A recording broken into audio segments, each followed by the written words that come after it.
Alors, le Code panafricain des investissements est un instrument qui a été adopté par l'Union africaine en 2016.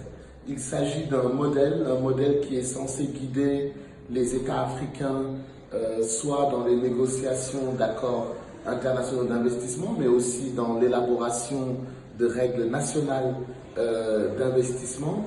Le Code panafricain des investissements est un instrument innovateur, en ce sens qu'il apporte une voix africaine dans la construction du régime international des investissements, mais aussi dans la réforme du droit international des investissements. Alors, le Code panafricain, il innove tout d'abord au niveau des objectifs, il met l'accent sur le développement durable, il considère que les investissements qui doivent être protégés doivent être des investissements qui contribuent au développement durable. Il innove aussi en ce sens qu'il met l'accent sur la facilitation de l'investissement. Il ne porte pas que sur la protection de l'investissement, contrairement aux instruments traditionnels du droit des investissements.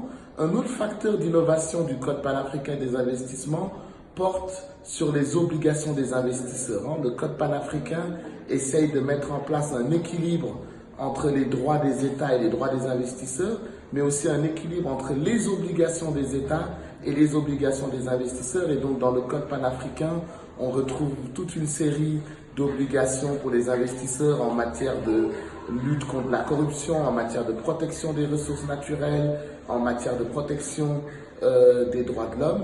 L'autre facteur d'innovation du Code panafricain des investissements, c'est de mettre l'accent sur une forme d'africanisation du règlement des différends entre investisseurs et États. Et le Code panafricain exhorte les États africains à faire en sorte que les différends d'investissement soient réglés au niveau africain par des centres de règlement de différends africains. C'est donc un instrument novateur et qui peut permettre de revisiter les questions de protection des investissements en Afrique.